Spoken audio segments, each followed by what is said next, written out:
एक बड़ी जानकारी यह आ रही है कि फ्रांस के जो प्रोसिक्यूटर्स हैं उन्होंने 3 प्रोब्स शुरू कर दिए हैं रशिया के लिए, रशिया के खिलाफ वॉर क्राइम्स को लेकर। यह बड़ी खबर मैं आपको बता रहा हूं। लेकिन अब अगर आंकड़ों की भाषा में बात करें तो अंतर्राष्ट्रीय एजेंसियों की रिपोर्ट बताती है कि कोल्ड वॉर के बाद धीमी पड़ी हथियारों की होड़ फिर से तेजी बढ़ने लगी है।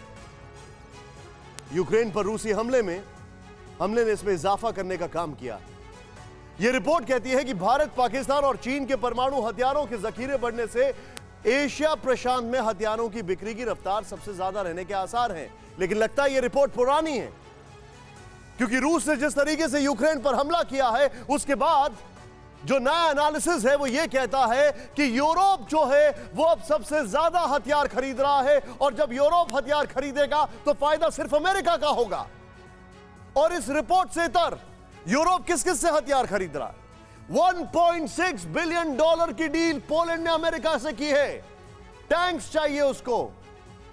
कनाडा, जर्मनी F-35 खरीद रहा है।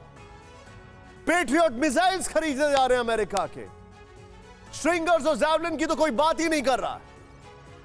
हिंद प्रशांत क्षेत्र के देश ही नहीं बल्कि अमेरिका, यूरोपीय देश और खाड़ी देशों में भी हथियारों की मांग बढ़ने वाली है। लेकिन खाड़ी देश जो है वो रशिया से वेपन्स खरीदते हैं, यह भी कोई डिनाई नहीं कर सकता है।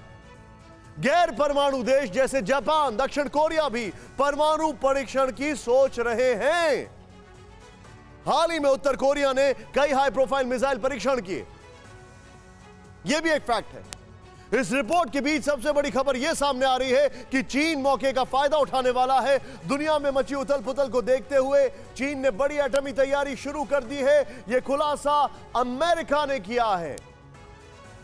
लेकिन चीन के सामने यह सारी तैयारी बेमानी है, क्योंकि वो धंधा करना जानता है, बिजनेस, और बिजनेस का नुकसान वो नहीं झेल सकता है जो रशिया झेल रहा है। अमेरिका का दावा है कि चीन रोबस्ट न्यूक्लियर मिसाइल बना रहा है। वेस्टर्न चीन में रोबस्ट पर तेजी से काम हो रहा है। रोबस्ट अमेरिका तक हमला करने में सक्षम है। चीन हाइपरसोनिक हथियारों पर तेजी से एटमी प्लान के तहत काम कर रहा है। और आज से कुछ दिन पहले इसी चैनल ने सबसे बड़ी एक्सक्लूसिव रिपोर्ट आपको दिखाई थी कि चीन ने न जाने दुनिया से छिपाकर कितने साइलोज बना लिए हैं, यानी कि न्यूक्लियर बम रखने के वो इलाके जहां पर पूरी दुनिया की नजर ना पड़े। ऐसे में अमेरिका ने भी महाविनाशक हाइपरसोनिक मिसाइल का परीक्षण किया है। अब सवाल है कि हथियारों की होड़ क्यों मची? न्यूक्लियर हथियारों की होड़ क्यों? सोचिए आप। अब ये रॉकेट साइंस नहीं रहा, नीचे देखते जाएं आप। जीत के लिए जरूरी है खुद के पास परमाणु हथियार होना। अगर परमाणु पावर हो तो कोई टक्कर नहीं लेगा। यूक्रेन से मैसेज लाउड एंड क्लियर किया। हमले के बाद पुतिन ने न्यूक्लियर टीम को अलर्ट किया। पश्चिमी देशों को यूक्रेन की सैन्य मदद ना करने की वार्निंग दी। यूक्रेन के रिहायशी इलाकों में बमबारी की दुनिया देखती रही। पश्चिमी देशों को रूसी न्यूक्लियर हमले का डर। यूक्रेन ने 1994 में अपने परमाणु हथियार नष्ट कर दिए थे। आज बुडापेस्ट एग्रीमेंट आपको याद होगा। आज यूक्रेन दुनिया से मदद के भरोसे पर है।